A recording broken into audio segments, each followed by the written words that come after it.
You're listening to Ottawa at Work with Leslie Roberts on News Talk 580 CFRA. When it comes to COVID-19, the number one question being asked, at least by ordinary folks like you and me, is when are we going to get back to normal? My next guest actually has an answer other than it's going to take time. She says likely 3 to 6 months, but it's not the normal we're used to. She has been leading the way in terms of breaking down what's most important in this province and made it easy for us to understand. Dr. Jennifer Kwan is a family physician in Burlington, Ontario. You may have seen her on the CTV News at Noon with Graham. She's a regular and has helped sort of break down what all the numbers mean to you and me. And Dr. Kwan joins me now. Good morning. Good morning. How are you today? I am well. Thank you for your time and, more importantly, for your ability to explain what it all means, because, I mean, we are bombarded more than ever when it comes to numbers, studies, what does testing mean, and how do you go about simplifying it and coming up with an answer? Well, I think it's a very tough question, especially people always want to know, when is this going to be over? When am I going to get back to normal? And then every day we do get some kind of bad news when people are telling us the vaccine's going to take at least a year and a half, or CNN just put an article a couple of days ago saying 2022, which is a very, very long time for people to wait. But I think that we will get back to kind of our new normal if we're able to ramp up testing and have universal masking. And this would probably be on a timeline of maybe 3 to 6 months around late summer. So roll it out for me. When you say the testing and the masking, how do you see it playing out by the end of summer? What are we going to see first? So right now we are still riding either before the peak or at the peak of cases. If you're taking into account the number of new cases per day, new deaths per day, the hospitalizations and ICU rates, you can kind of see that the numbers are a little bit stabilizing, or at least are not growing at an exponential rate.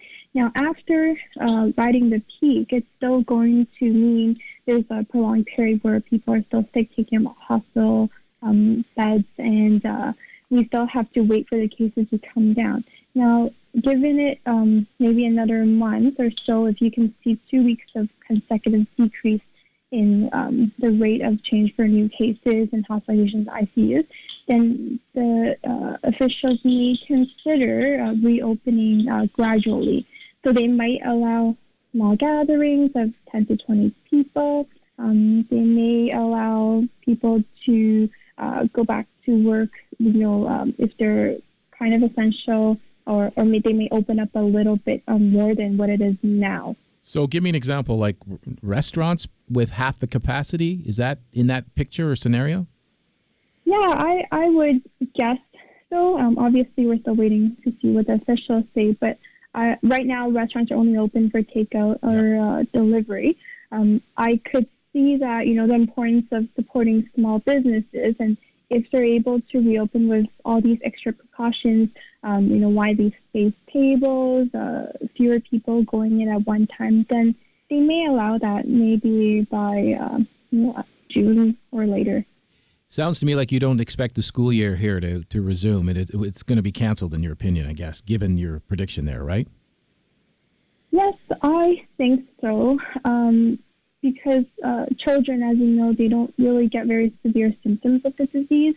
However, they can have mild symptoms and still bring the COVID-19 back home to their families. So they are an important vector of transmission for the disease, which is why schools are closed. So if there's still lots of community cases, community transmission, then resuming school will definitely put kind of the students, staff, and their families at risk. You're a family physician in Burlington. Are you still seeing patients? Are you still going to hospitals? What's your status? Currently, we are providing 95% of care virtually or by phone. Okay. So we do have a video call system set up also.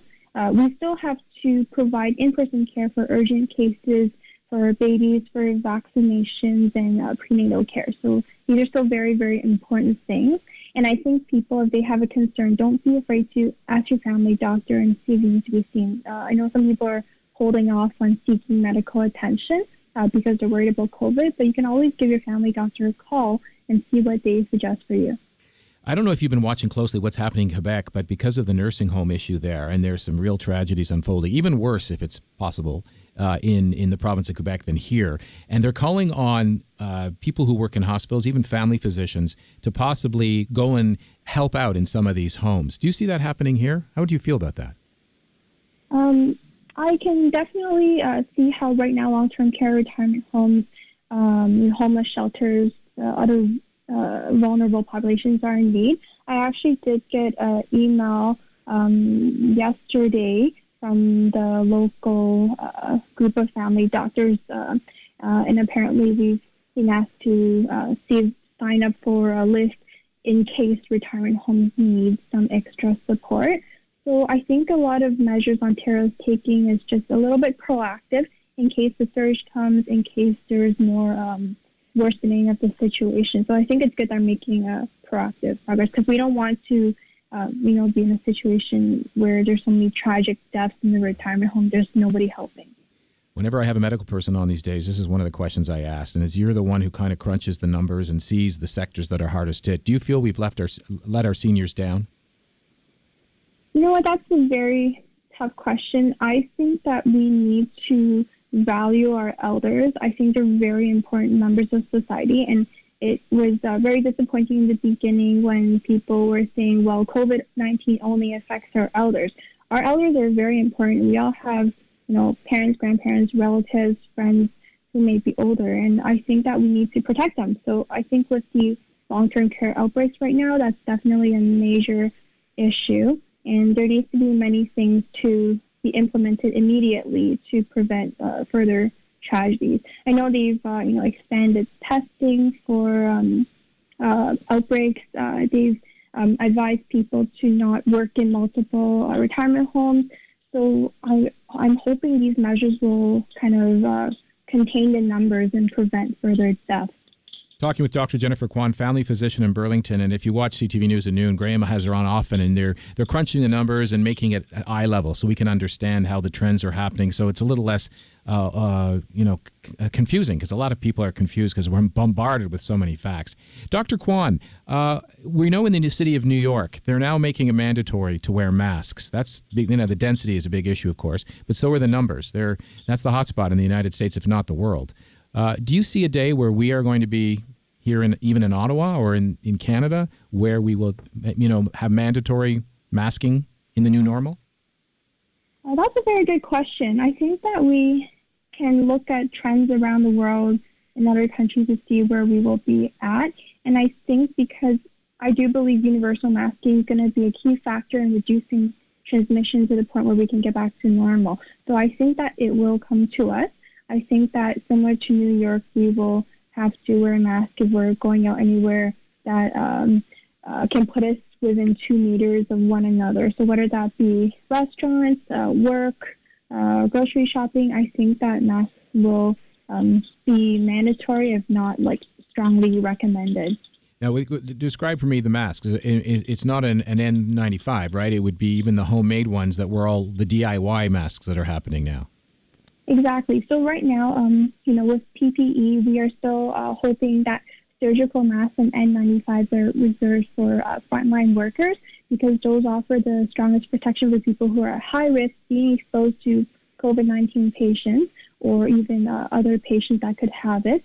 But for the general public, the recommendation from our leadership is to have homemade cloth masks, which if everyone can wear it on a population basis, it can reduce the risk of infection because it catches droplets around you.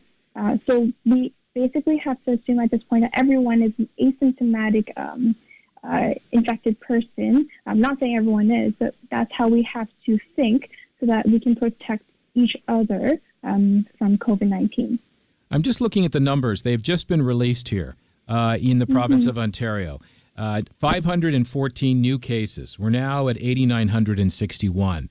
514 in one day. Is that a new high? 515. I think on April 8th there was actually 550. But the last week we've seen in the 400s. So it's a little bit higher. But that being said, we did have 9,000 new tests today or yesterday, which can, be accounting for the increased number of new cases. And that's why I wanted to clear up the confusion here, because a lot of people are saying, wow, we had, near record one-day high at the worst of the time back in early April, and at the same time we're seeing light at the end of the tunnel. How is that possible? Mm-hmm, exactly. I think that we have to focus on both the good news and the bad news. Numbers don't lie. There could be new cases, but we have to think about the testing also.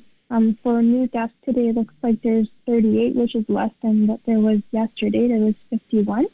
And then I haven't looked at the ICU and hospitalization rates yet, but those have been generally stable for the past few days, which is good. But we have cautious optimism, but we still want people to understand it's still very, very important to stay home and maintain social distancing right now. And that's the most important point, and I wanted to end on that, so thank you for doing so. Dr. Jennifer Kwan, thank you for your time. Thanks for having me. All right. It is 10:43, almost 10:44. We'll take a quick break. More to come on Ottawa at Work. I'm Leslie Roberts, News Talk 580, CFRA.